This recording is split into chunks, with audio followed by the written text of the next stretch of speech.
자, 학교의 정상화에 대해서 얘기하겠습니다. 교육본인의 1차적인 과제는 또 교육관의 개선에 있어요. 더 이상 의의야 이게 생각되겠지만은, 그러나 그 교육관이 옳다면은 그 용도는 다양할 겁니다.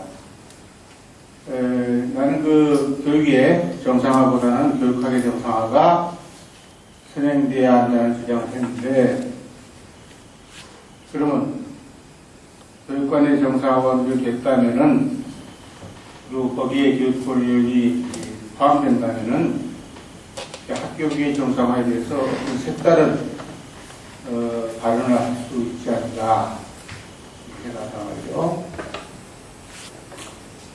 그 부분이야.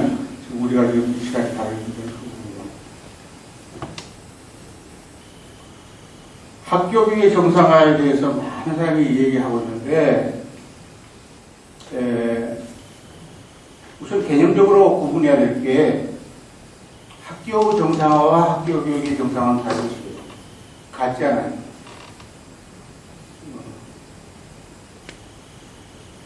학교의 정상화라는 것은 학교의 제반 목적과 기능의 정상화예요.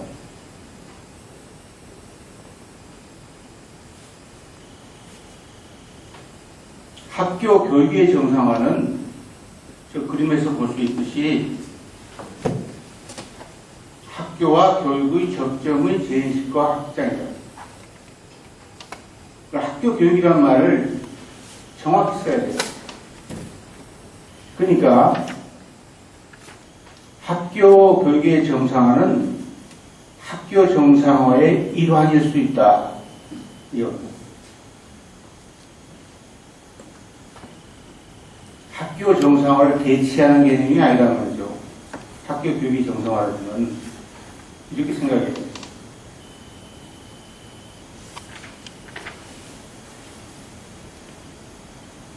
학교 체제와 교육은 긴밀한 연관이 있다고 얘기해왔어요. 네, 학교 교육의 정상화는 교육에 대한 올바른 이해를 전제한다. 그런데 제1기 교육학은 학교 안에 있는 교육 아닌 것만을 다루었다. 유별나게.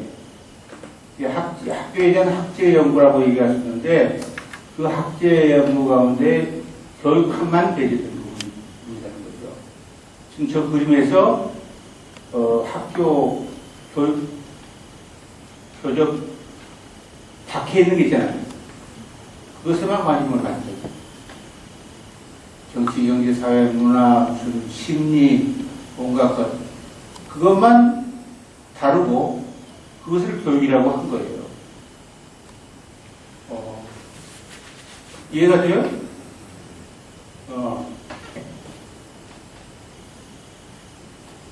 그래서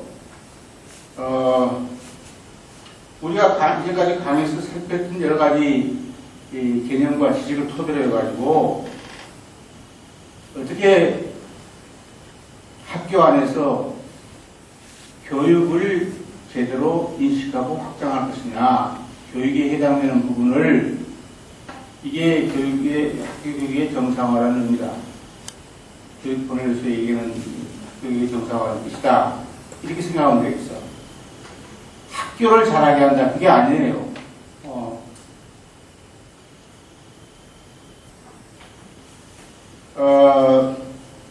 사실 숙제를 내고 싶은 부분인데 얼마나 내 개념이 학교에 잘 적용됐을까 하는 숙제를 내고 싶은 부분인데 그런 건 못하잖아 지금. 그렇잖아. 아쉬워요. 내가 숙제를 하지 그럴까? 그렇죠?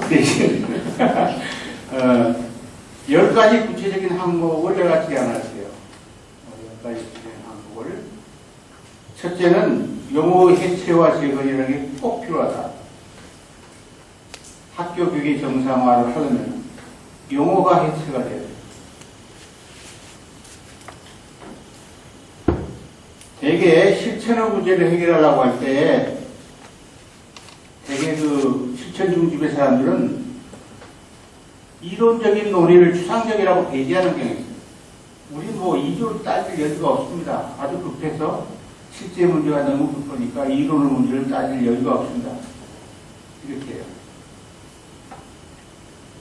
되게 머리가 없는 친구들이 되게 그러시게 돼요. 내가 이렇게 경험해보면, 어떤 서울대학교 교과학과 교수가 있는데, 내가 그 골프장 연습장에서 만났어요. 너 요즘 뭐 하냐? 그랬더니, 바쁩니다. 무지무지하게 바쁩니다. 그래? 뭐 때문에? 저는 교육을 위해서 평생 이렇게 일을 한다. 프로젝트가 어떻고, 매덕도 짜리가 있고, 그 교육이라는 게 뭔데? 그거 생각할 틈 없어요. 워낙 뭐 이게 현실 급하고 자기를 필요로 하기 때문에 어쩌고 잘한 사람한테 얘기했는데, 진짜 친구 머릿속에 교육관이 없습니까? 추상적인 교육관이 없어요? 정말 텅텅 빈 놈이야, 머리가? 아니죠, 있어요. 저도 한 번 추상적으로 생각하고 있는 거야. 인간이기 때문에. 그렇잖아요. 인간 삶에서 추상적인 것을 배제할 수가 없어.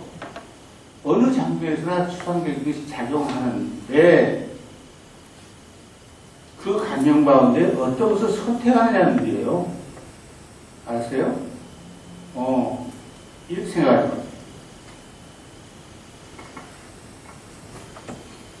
학교에서 이루어지는 온갖 생활, 실천, 저변에는 온갖 검증되지 않는 신화,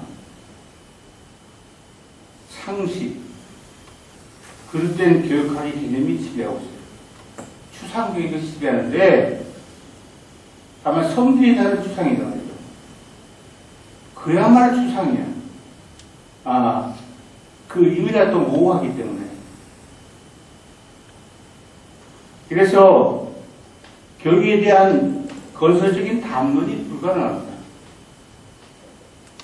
그 사람들이 생각하는 그 추상으로서의 교육관을 가지고는 건설적인 담론이 불가능합니다. 그래서 그런 관념을 대표하는 온갖 어휘들을 해체하고 재건하는 문제를 우리가 다룬 바 있어요. 상식의 어휘, 다시 한번 리마인드 시키는데, 다운표, 지금 다 이게 다운표예요. 교육현장, 교육부, 교육정책, 교육행정, 교육재정, 교육자치, 교육평준화, 교육정상화, 교육목표, 교육자, 교육활동, 교육과정, 교육프로그램, 교육평가 라는 어휘에서 교육을 빼버린 거예요.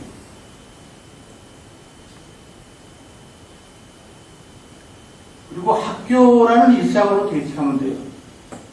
학교라는 일상으로. 그래야 보여.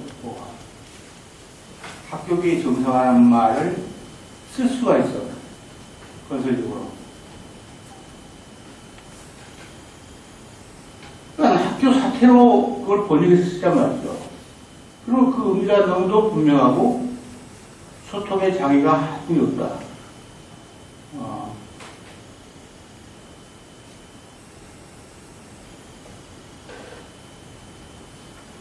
그거 어렵고야. 내가 여러분들 얼굴 보니까 어려워요. 그런데 그거 청소 안 하면 학교 교육 정상화 얘기할 수가 없어요. 그런 머리 가지고, 그런 어휘 가지고 학교 교육 정상화 얘기할 수가 없어. 그 다음에, 용병학문의 어휘, 교육 철학, 교육 심리학, 교육 사회학, 교육 행정학, 교육 문화인류학에서 말하는 그 교육, 그 어휘는 그 각각의 학문적인 현상이나 사실에 관한 어휘로 바꾸면 그 각각의 것이 고유한 것으로 구분될 수가 있어요. 사실은 사회학은 심리학이 못하는 걸 하는 거고, 또 심리학은 철학이 못하는 걸 한다고 해서 그 학문이 생긴 거야. 그렇기 때문에 그 학문적 사실을 우리가 리스펙트해야 돼요. 서로 다른 것이다 라고 구분할 수가 있어야 돼. 철학적인 논의, 심리학적 사실, 사회학적 사실을 서로 다르게 기술하는 것. 여러분들 그럴 수 있어요? 그럴 수 없으면 학교교육이 정상화라는 말을 꺼내지도 마세요. 말에 함정에 빠져가지고 아무 의미 없는 거 아닙니다. 공감할 수 있어요? 공감이 안 되는다고 할 수 없지 뭐. 그 다음에 기능주의자들의 교육 목표와 교육에 해당하는 어휘. 이때는 교육이라는 말을 걷어내고 대신 무슨 국가가 발전해서가 자아실현, 다람쥐한 행동, 학문에 대한 이해, 국어, 산수, 자연, 더 높은 학교의 진학, 이렇게 목표를 구분하라고. 그걸 교육 목표라고 하지 말라. 그리고 학교가 그것을 효율적으로 달성해야 할 과제가 있다. 그러면 되는 거야.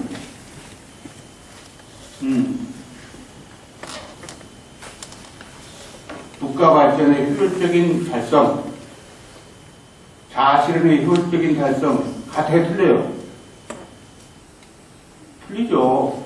그렇잖아. 용어를 바꾸니까 너무도 문제가 분명해지잖아.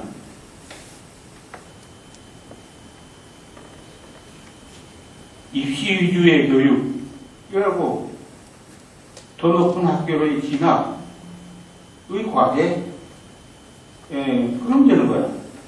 그렇죠? 그게 하찮은 일이 아니거든.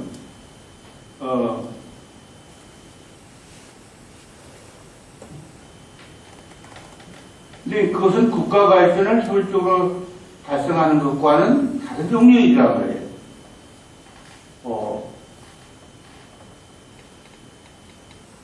자, 그럴 자신 있어요? 여러분한테. 내가 다짐을 촉구하는 것은 여러분들 머리가 교육의 정상화를 이야기하기에는 너무도 어려운 개념적인 문제가 있다. 의상의 문제가 있다. 그런 뜻이야. 교육 본인으로서의 교육이라는 의미는 이론의 근거를 두고 새롭게 규정되기 때문에 모호하지 않고 구체적이다. 이론이 구체적이라는 말을 우리가 해야죠.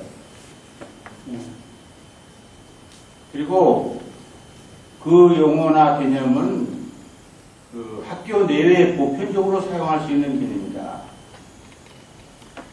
따라서 학교에서의 의의로 인해서 은폐되었던 새로운 측면들에 대한 담론이 가능하다. 그게 있다고. 학교 교육의 정상화 관련해서 또 하나, 두 번째 얘기할 수 있는 것은 학교의 목표에 교육의 목표를 추가하자. 인 거죠. 이 말에 대해서 못마땅한 사람이 많을 거야. 아니, 학교의 목표가 교육인데 왜 이렇게 더 많은 걸 집어넣으라고 하는지 모르겠다. 근데 지금까지 그 조급하는 것도 넣지를 않았어요. 넣은 것처럼 돼 있지. 예. 학교 목표는 다양한 이해 입장에서 규정됩니다. 다양하게. 예. 또 학교 기능은 학교가 있음으로써 생기는 모든 부작용이라면 부작용일 수도 있고 모든 것들이야. 학교 기능은 규정되는 게 아니에요. 탐구되는 거야. 그러니까 학교의 기능이 뭐냐? 이것은 개념적으로 규정하는 게 아니야. 학교가 있음으로써 생기는 모든 일들을 학교의 기능이라고 봐야 돼. 이와 관련해 재미있는 연구가 있어요. 소위 이른바 잠재적 교육 과정하는 사람들이 학교가 목적하는 바 외에 다른 것도 일어난다, 뭐 이런 식의 깜짝 놀랄 만한 사건을 발견했어요. 그래서 이 사람 표현을 하면 비공식적인 커리큘럼을 통해서 시간 엄수, 경쟁심, 관료 조직의 태도, 계층 구분, 사회 구조가 재생산된다. 이런 얘기거든. 이건 학교의 기능이야. 밝혀진 기능이라고. 이 사람이 정확히 연구를 했다면 그 외에 뭐 에세트라 얼마나 있을 수가 있는 거예요. 학교의 기능의 연구로. 그래서 우리는 다양한 목표와 기능을 서로 구분해서 이해하고 일단 인정할 필요가 있다. 그런 것이 있다. 거기다가 교육 목표를 추가하자는 거죠. 하나 더. 전에 전혀 없었던 목표. 근데 교육 목표와 기능은 결정됐다고 그랬죠? 이미 결정됐어요. 교육의 목표는 교육의 내재적 가치를 실현하는 거예요. 우리가 그렇게 배웠잖아요. 이 얘기했잖아. 그 다음에 그런 교육을 실시함으로써 여러 가지 외적 기능이 나올 수 있다는 말 전부 시간에 검토했죠? 가설적으로 검토했단 말이에요. 그래서 학교의 정상을 위해서는 이들을 학교의 목표를 가운데 하나로 포함시키는 것.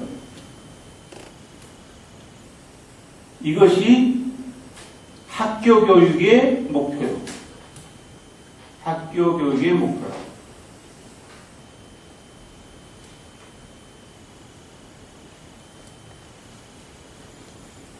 셋째, 교사와 학생의 역할에 스승과 제자의 역할을 추가하자. 어떤 사람은 그럴 거야. 아니, 교사와 학생이라는 게 스승과 제자라는 거 아닙니까? 아니다, 이거야. 교사와 학생이라는 것은 학교라는 사회의 구성원이고, 그 역할이에요.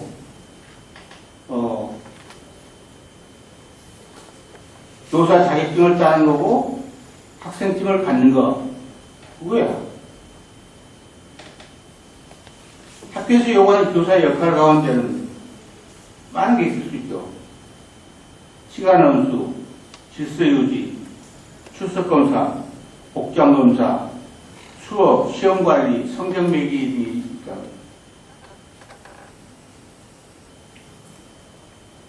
그럼 교육과는 무관한 얘기죠. 그러나 이거 안고 부사생활하기 힘들 거야. 복장 검사는 왜 그런지 모르겠는데 하긴 해요. 뭐 할 필요가 있겠지. 단정하게 해줘서. 스승과 제자는 특정한 소재를 중심으로 선진과 후진이 각각 하와와 상규의 내지를 따름으로써 성립된다. 여기에는 그러니까 상구하는 교사도 있고 하와하는 교사도 있고 상구하는 학생도 있고 하와하는 학생도 있어요. 네 가지 분류가 가능해요. 이것은 교육자와 피교육자의 분류가 아니라고. 그러니까 임의적인 제도의 제약으로부터 벗어나서 교육에 합당한 역할을 주는 거예요. 그래서 교사들끼리 교육적인 관계가 성립될 수도 있고 학생들끼리 교육적인 관계가 성립될 수도 있고 또 학생과 교사 간의 교육적인 관계가 성립할 수 있는 거지.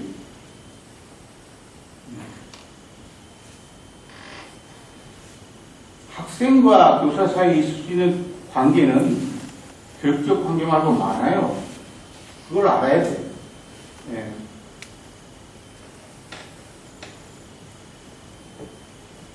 그 다음에 학교 활동의 네 번째, 학교 활동에 교육 활동을 추가하자.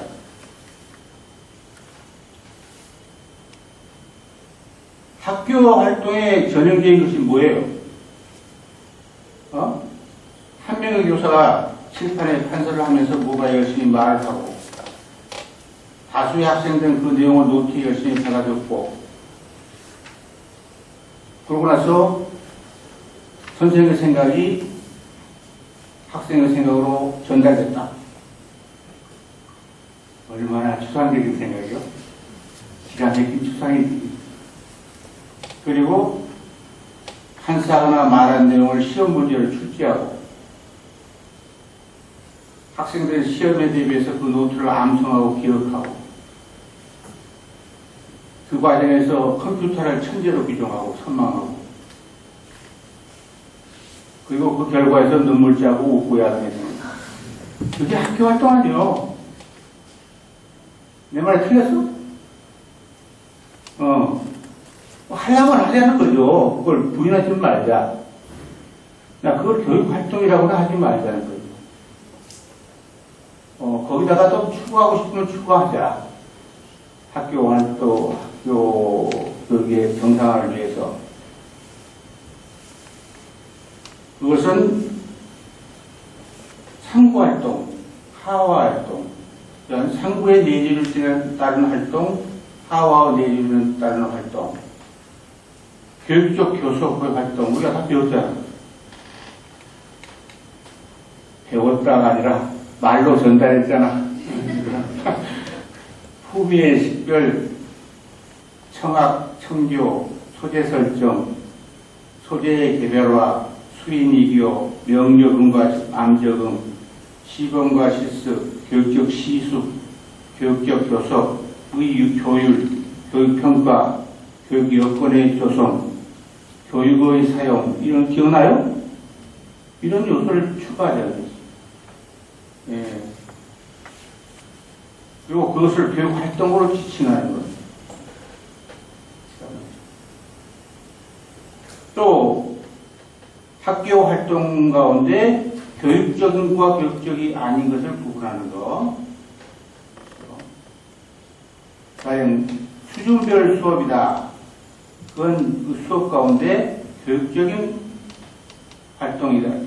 교육적인 수업이다. 이런 말을 할 수가 있어.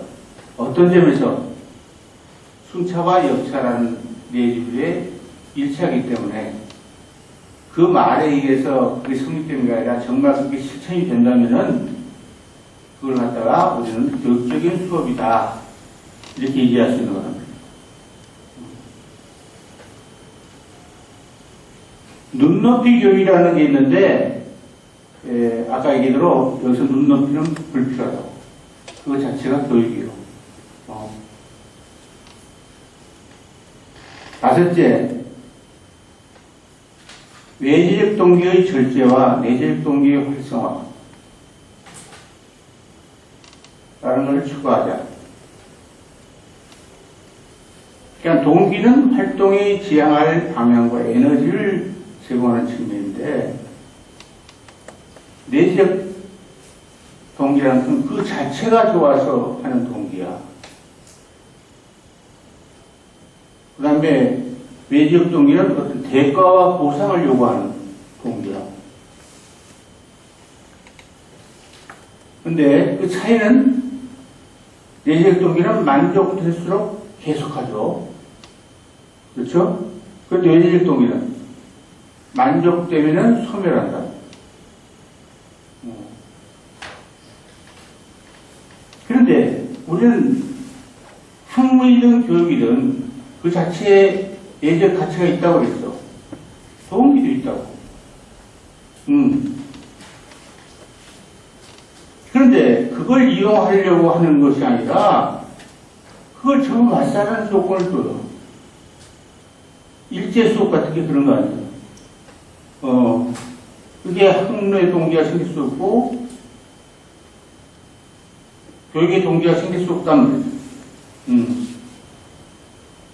진도에 앞서가는 학생은 흥미를 잃고 진도를 따라갈 수 없는 학생은 거의 무의미한 시간을 보내는 거 아니에요.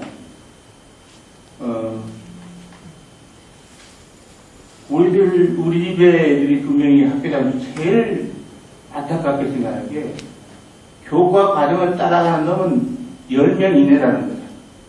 그 나머지는 왜 학교에 오는지 모르는데. 자기가 관찰한 바에 가면, 눈 뜨고 가만히 있다가 어떤 놈은 시험은 졸고, 그러다가 가방 들고 집에 간다는 거야. 여기에 어떤 교육의 열정이 있고 학문의 열정이 있어요. 개입할 수가 없어요. 여기 동기를 만들어 놓고, 안 되면은 이제 외적 동기를 사용합니다. 각종 보상, 벌, 시험 성적, 진급과 낙제, 학위 수여, 칭찬, 꾸중, 잔소리, 명령, 감독, 훈계, 야유, 위협, 거의 내가 다 망라하고 있죠? 그 수단을 다 쓰는 거예요. 그렇게 교육과 학문이 재미없는 겁니까? 그것을 동원해야만 됩니까? 그건 놀라운 일이에요. 그러니까 학교를 졸업한 뒤에는 무슨 학문이든 교육과는 거리를 둘라고 그러지. 예, 당연히 죽지 못해 했다고 아까 얘기했는 거예요.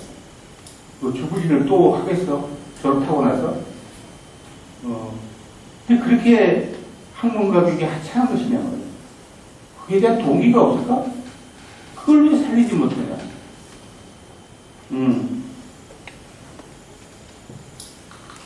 우리가 얘기하는 그 차 상품의 소재를 잡으면은 하지 말라고도 해요. 학문의 동기도 생기고 교육의 동기도 생긴다고. 차 상품의 소재를 선택하면은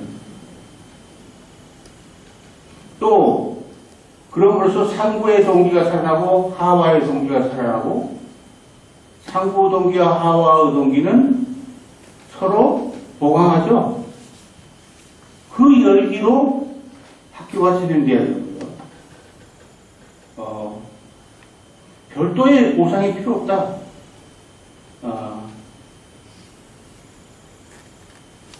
오히려 그걸 열심히 하기 때문에 벌을 받아야 돼요. 그만 정도의 가치가 있기 때문에. 실제로 그렇지 않아. 그만한 정도의 학문의 동기가 있고 교육의 동기가 살아날 수 있는 거예요. 너무 좋아서 그것 때문에 손해나고 벌을 받아도 한다 이거예요. 그 열기를 살려야 된다.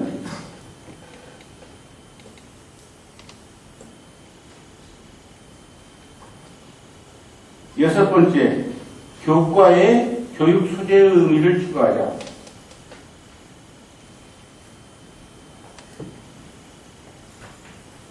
아까 교과 의미가 대체로 서양의 학문이라고 그랬죠. 그래서 예술, 체육, 도덕 등도 교과로 취급해버립니다.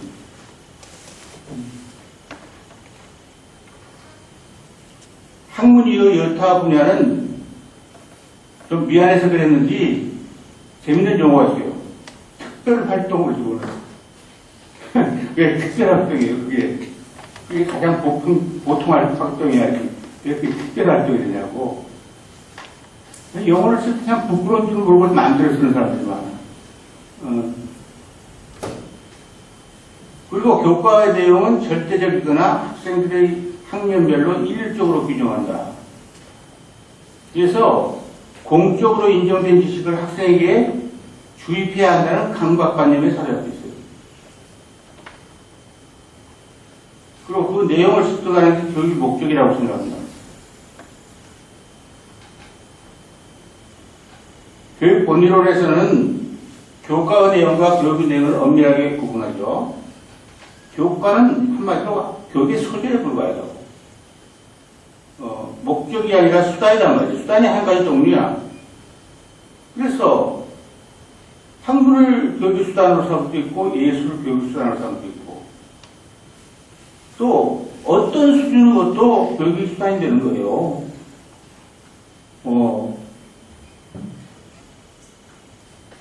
그리고 교육의 수단은 계속 유동적으로 변한다.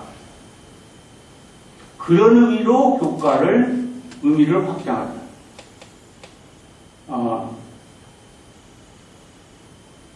일곱 번째, 교과서의 재해석과 교육적 활용.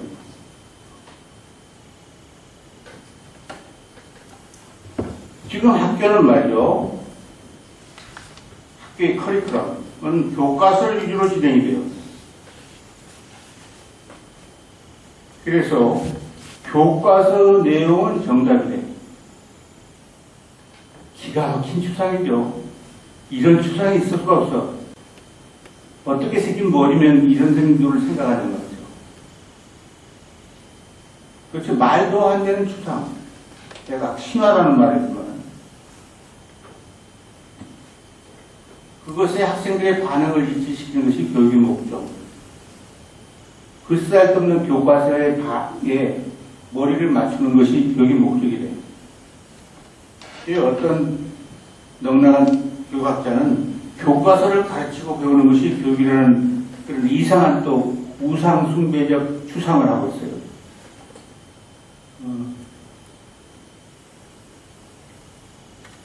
근데 엉터리 의사와 엉터리 교사의 공통점이 뭐냐면은 질병보다는 증세에 더 신경을 쓴다는 거예요. 증세 치료를 하죠. 그 말은 무슨 말이에요? 이게 교과서에 쓰인 내용을 암기하고 재생하는 훈련을 시킨다. 그걸 나는 부의지학이라고 그랬어요. 부의지학. 귀로 듣고 말로 바로 하는 거예요. 뇌는 가만히 있고.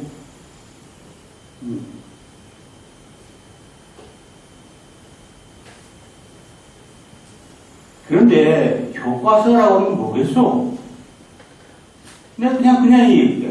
먹물이 묻은 종이덩어리에서 한번 복창해볼까? 먹물이 묻은 종이덩어리.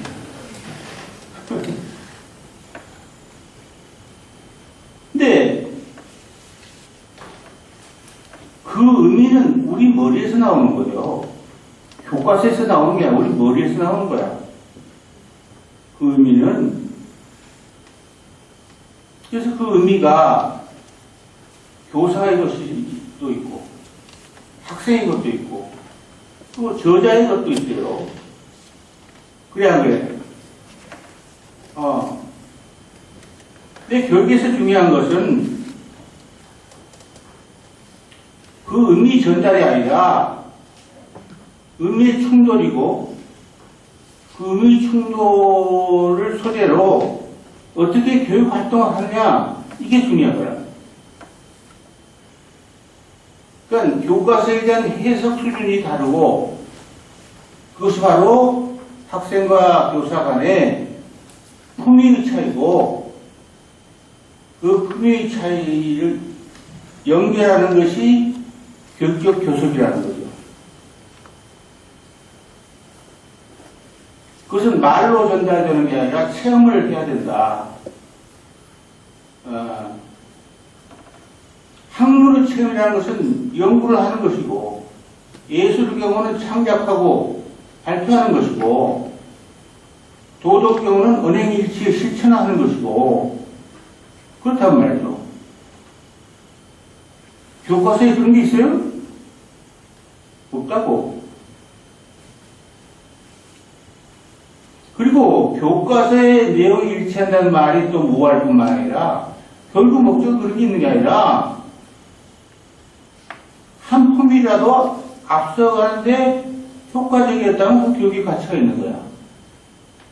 지금 학생의 이해 수준이 그 교과서를 통해서 한 품이라도 앞서가면 그것도 교육의 소재로서의 가치는 충분히 실현된 거다. 어디에서 일치하는 것이 아니라고. 일치한 말은 버려요. 해석하기 위해서 일치한 말은 없어요. 그러니까 이게 지금 19세기적인 인식론이 지금 학교를 지배하고 있는 거야. 저자의 해석이 정답이고 거기에 일치에 들어가는 것이 옳다 이렇게 생각하는 해석가, 오래된 해석학의 개념에 준하고 있는 거라고.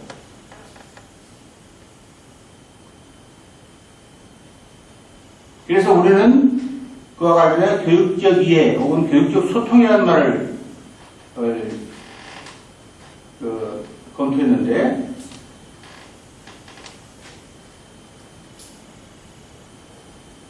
또한 교과서에 교육적인 것과 교육적이 아닌 것을 우리가 첨부할 수 있다고 그랬죠. 수식을 쓸 수 있다고 그랬지. 예. 교육적인 교과서는 어떤 교과서의 결론이 도달할 때까지 과정이 잘 기술되고 그 체험을 보강하는 교과서를 가지고 교육적 교과서라고 하자.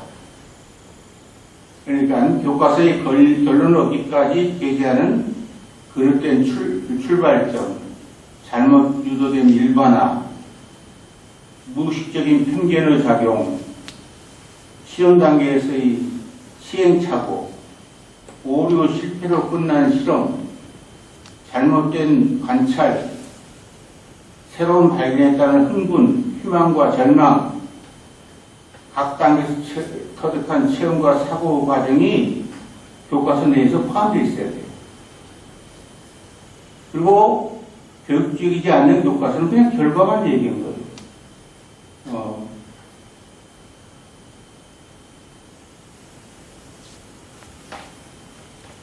그 다음에 학교 평가에 교육 평가를 추가하자. 이게 사실은 다음 시간에 할 주제인데, 지금 교육평가라고 해서 교육과는 아무 상관없는 거죠. 그것이 중요하지 않다가 아니라 교육평가는이라고는 할 수 없다. 주로 객관적인 기준에 따른 서열화 작업을 하고 있고, 학생들이 서열화 작업. 내 말이 맞아요? 그 중에서도 밖으로 드러내낼 수 있는 측면, 소위 측정 가능한 거, 과학적으로. 그 다음에 소수의 성공과 다수의 실패를 안겨주는 것.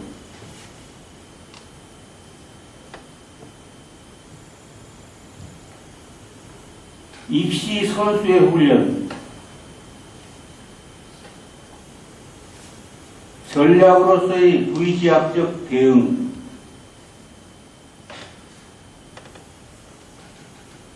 시험을 잘 보려면 머리를 복잡하게 굴리면 안 돼. 그래서 지 답을 썼다가는 다 틀려. 그래 안 그래요? 그냥 교과서 그대로 본다는 거죠. 우리 첫째가 국민학교 가지고 쇼크를 한 거야. 쇼크를 먹는 거야. 이 시험을 몇 번 보는데 지금 100점 따가지고 오라는데 자기가 볼 때는 선생님 말씀하는 게 다 틀린 거예요. 얘기했잖아. 학교 가기 전에 이미 고려대학교 국사, 이 세계사 다 마스터했다고. 그러니까 선생님이 말씀하는 게 다 틀린 거예요. 다 틀린 거예요. 어쩌라는 얘기예요? 또 지답 쓰면 틀린 거야. 이게 쇼크를 먹은 거야, 이 친구가. 그래서 방안을 생각하더라고. 그 뭐냐면 시험 문제 딱 받으면은 선생님 얼굴을 보는 거야. 저 사람이 뭘 정답이라고 할까? 응? 틀려도 그걸 쓰면 맞아. 그랬다는 거야. 그게 부의지학적 대응이에요. 그런 학생 많아요. 우리 집에만 그런 거 아니야? 그 다음에 기능주의 교육관에 의한 잘못된 귀인. 그러니까 교육 프로그램이 어떤 결과를 나오지 않았다 하면은 교육이 잘못된 게 아니라 교육에 대한 데피니션이 잘못된 거죠. 근데 교육평가에서는 교육이 잘못됐다고 그래요. 엉뚱한 짓거리 하고 있지. 이 말 이해가 돼요? 그 다음에 예정된 기능 밖의 다른 기능은 전혀 외면해버려. 그래서 우리가 뭐 전인교육 문제가 세상 사람들이 제기하는 이유가 되겠다 그런 얘기를 한 것 같은데, 대학에 입학하는 것만 목적으로 샀는데 그건 됐는지 모르지만 다른 부분에서는 전부 병신이 되어 있다는 거예요. 비발달 상태라는 거예요. 그런데 교육평가에서 그 부분을 평가하지 않아. 그래서 어떻게 돼요? 이런 지긋지긋한 상황을 벗어나는 길이 있죠? 그건 자살이에요. 내가 보기에. 여러분 슬프지 않아요? 신문에 나오잖아. 도저히 살아갈 수가 없다. 그 시험에 적응할 수가 없다.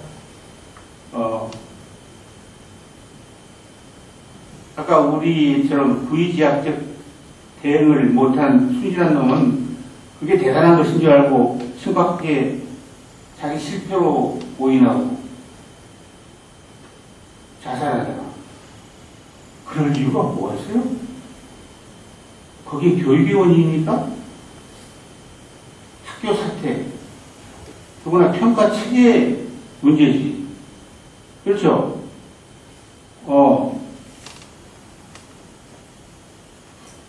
그런데 더욱 놀라운 것은 학교의 목표와 기능평가와도 무관하다는 거예요. 학교 목표는 거창하게 세워요. 학교의 기능도 거창하게 세워. 근데 그걸 평가한 예가 없어. 국가 발전, 어쩌고 저쩌고까지 다 하는데, 무슨 창의력 개발, 21세기적 인간, 어쩌고 저쩌고 다 하는데, 그게 교육평가에 들어가는 법은 없어. 그런데, 왜 그런, 정말 누구한테도 행복하지 않은 그런 실천이 학교 안에서 고착되어 있는가? 그 접에는 내가 보기에 세 가지 부류의 집단에 공모가 있어요. 공모가 있어요. 네, 정확하게 얘기해주세요. 그 하나는 학부모의 자녀의 선발과 진로에 대한 야욕이에요. 이 사람들은 성적이, 실력이 있느냐 없느냐는 중요한 것이 아니에요.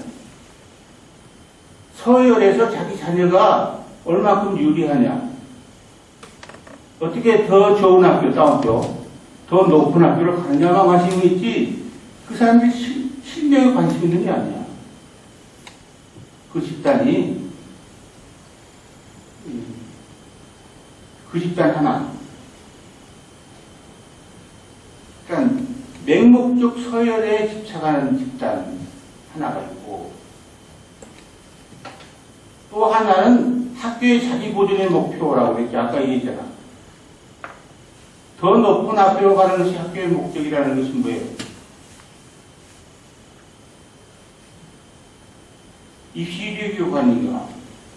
그거 없으면 학교는 망해요.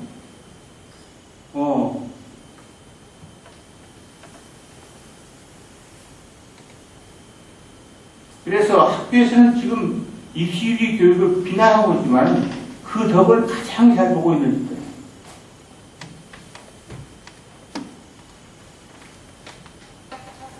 셋째 집단.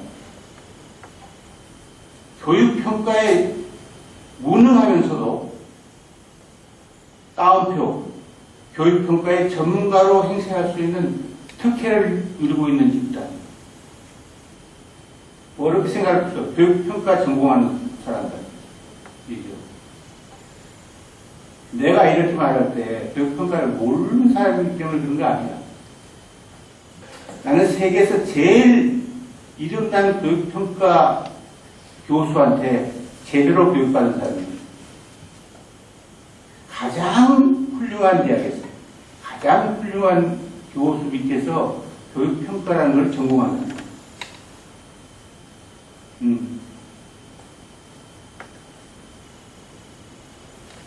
그러니까 교육도 모르고 그게 평가를 기준도 모르는 사람들이 다만 테크니컬하게 어려운 숫자 노름이나 무슨 문항 분석 이나 하면서 평가자로서 특혜를 누리고 있다는 거예요. 그 사람들 물어봐. 당시 생각하는 교육이 뭐요? 그건 어떤 기준으로 평가하는 겁니까? 물어보라고. 저는 관심 없습니다. 뭐든지 정확하게 재건됩니다. 뭘 정확하게 된다는 거야? 타당도, 신뢰도, 객관도, 그렇다 했나. 그냥 공연히 교육과는 상관없는 테크니컬한 문제 가지고 전문가위원하고 있단 말이에요. 이 세 가지 공모를 하고 있기 때문에 지구와 같은 비극적인 상태가 지속되지 않는가 그런 생각이 듭니다.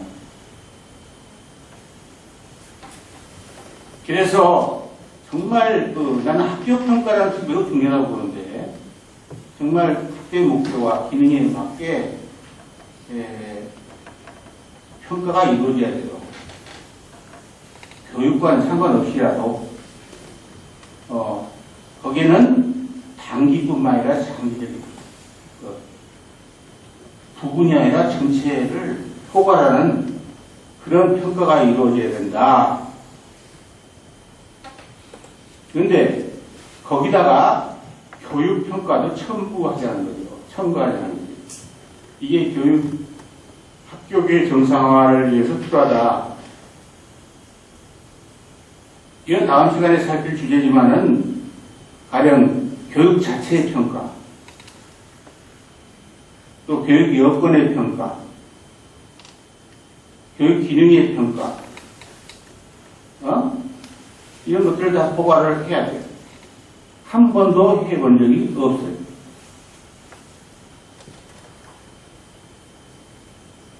그 다음에 평가 주체로서의 교사와 학생의 능력을 키워야 된다.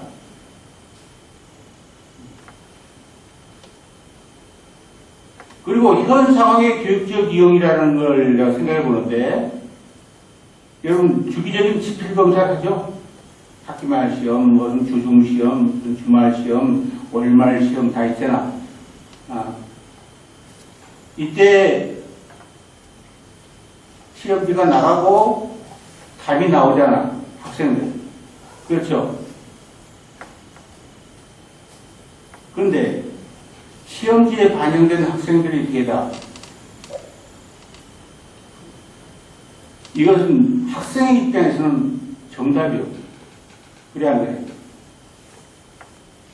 내가 오답이라 생각하고 시험지에 답안을 작성한 놈 없다고. 극히 장난스러운 놈 빼놓고는. 그렇잖아. 빵을 뻘뻘 흘리면서 내가 그 입학시험 같은 거 뭐야? 오늘 참, 그 답안지 작성하거든. 그걸 오답이라고 하지 말고 그 정답이라고 인정하자. 그럼 채점자는 채점 단원에 또 정답이 있겠지? 그것도 정말 정답은 아니에요, 진짜. 절대적인 의미의 지식이나 정보는 없어요. 근데 그게 충돌되잖아. 충돌되면 채점자의 정답에 학생들의 정답이 맞지 않는 이제 비극적인 상태가 일어납니다. 어느 편에서? 학생 편에서. 그런데 그거 좀 활용하자는 거예요. 이게 학생의 정답이다. 이건 내 정답이다. 이 정답과 이 정답의 차이가 뭔가? 이걸 어떻게 틀릴 수 있는가? 심려성곡적으로. 선생님, 저는 정답으로 썼습니다. 선생님 왜 틀리다고 저를 채점을 했습니까? 그러면 선생님의 정답이 무엇인지를 저한테 가르치는 재료로 이걸 사용하십시오. 있을 수 있어요, 없어요? 뭐가 대단한 요구예요? 그래야만 스승과 제자 관계가 성립되는 거 아닌가? 그렇지 않소? 그러니까 평가에서 서열을 매길 게 아니라 그 평가의 결을 가지고 교육적인 교섭을 진행하는 전 단계로 보자. 이게 현 상황의 그 지필검사의 교육적 이용이라고 할 수 있는 부분입니다.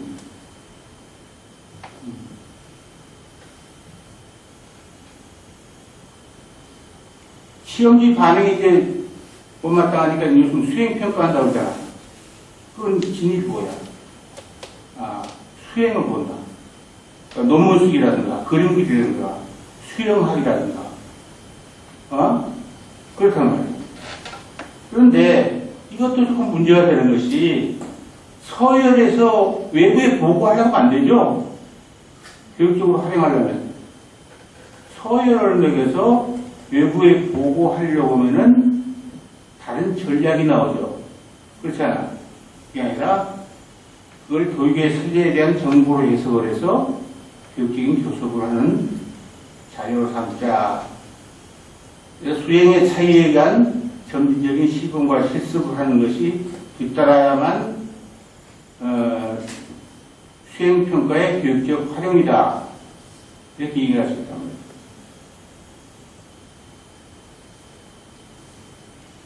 자, 이제 학교 교육의 발전의 전략이랄까, 대책에 관한 건데,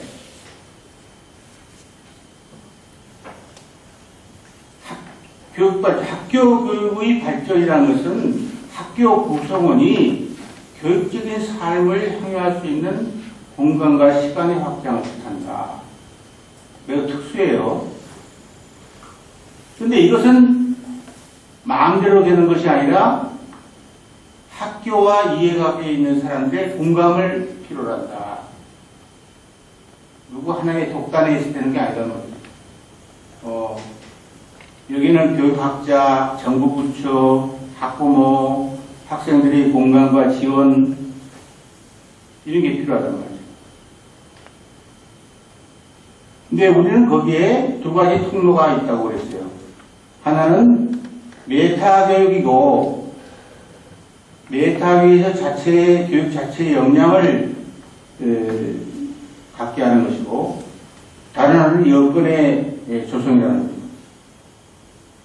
그런데 여건의 조성에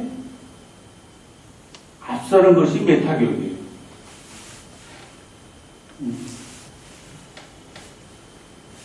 메타교육이 안 되면 아무리 여건을 개선해도 여건의 의미가 없어요. 엉터리한테 돈만 자꾸 줘봐요. 어디다 쓰겠어요? 교육에 쓰지 않는다고. 그래서 메타교육의 활성화라는 것이 중요하다. 9번째 요구사항. 현재 교사교육 문제는 교직 과목에 의해서 왜곡된 교육관을 양산하고 있고, 이른바 교육 실습, 교생 실습은 사실상 학교 체제에 적응을 뜻한다. 교육이라는 삶의 양상에 적응하는 것이 아니다. 또 학생의 문제가 또 있죠. 그것은 학교의 온갖 부정적인 체험이 교육이라는 의의로 정당화되고 경험됐다. 그래서 아까 얘기대로 처음에는 즐겁게 배우다가 중간쯤에 마지못해 배우다가 나중에는 듣지 못해 배운다는 얘기가 나온다. 그래서 교육을 충분히 체험하지도 못한 채 교육에 대한 곡해와 나쁜 선입견만을 형성하고 있다. 그래서 문제 해결은 진짜 교육적인 체험을 하는 거예요. 앞서 그와 같은 조처에 의해서 또 우리가 얘기한 일반 메타교육과 특수 메타교육을 도입하는 거예요. 그래서 교육의 내적 가치를 체득하고 그렇게 될 경우는 전 인구의 교육 품위가 향상되는 거예요.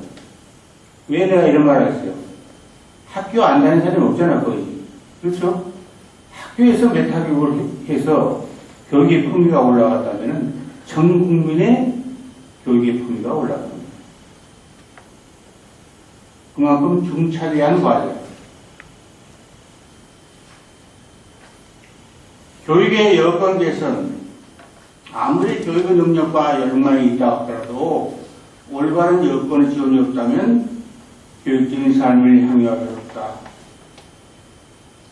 그리고 그 성공 실패의 여부가 학교 교육의 양태를 결정한다. 이렇게 생각하고 그 여건에는 크고 작은 것이 있다. 큰 것으로는 가령 시설, 관습과 법률, 교육 체제와 제도, 다음표, 재정 투자, 사회문화적 전통, 뭐 이런 것들이 있을 수가 있어요. 소규모 여건으로는 교실, 집단의 크기, 좌석의 배치, 사회심리적인 분위기, 이런 건 소규모적입니다. 마이크로아트. 또 여기에는 불리한 여건과 유리한 여건이 있을 수 있다. 그건 뭐 어렵지 않아요. 경험에 의해서 밝혀지는 거야. 아, 교육을 하려고 했더니 이건 불리한 여건이다. 이건 유리한 여건이라는 게 그냥 그때마다 밝혀지는 거예요. 어렵지 않아. 물론 이제 연구를 해야겠지만은. 근데 불리한 조건으로서는 관료와 표준화, 획일성, 대량 생산, 좀 다연소 합급 이런 것 같아요. 유리한 조건으로서는 이를테면 보충 수업, 수준별 강의, 개인 교수, 무학년제, 팀티칭, 선택 과목의 확장, 자기평가,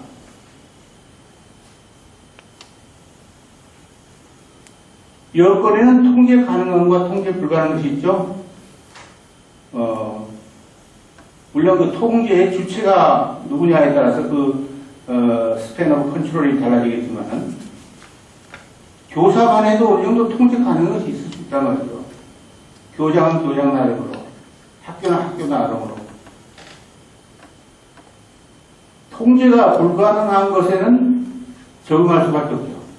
그렇지. 그러나 통제가 가능한 것은 개선하자. 그리고 학교의 정상화는 학교의 다른 기능과의 갈등을 많이 생각해요. 어째서 갈등이 일어나는가? 어떻게 조화를 유지할 것인가? 이런 것이 항상 고려가 돼야 되고, 그리고 학교는 가정이나 가상 공간 등 여러 타의 공간과의 협력이 필요하다.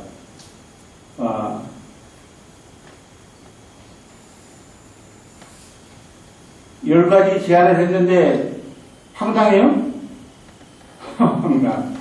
아무튼 간에 개념적인 혼란에서는 벗어날 수가 있다. 이렇게 우리가 제안함으로써 확실한 이론적인 의미가 있다. 그래서 소위 학교 교육의 정상화라는 담론에 최소한의 요건을 갖추려고 애를 썼어요. 개념의 혼란이 없는 방식으로. 네? 자, 이걸로 마칩시다. 수고했어요.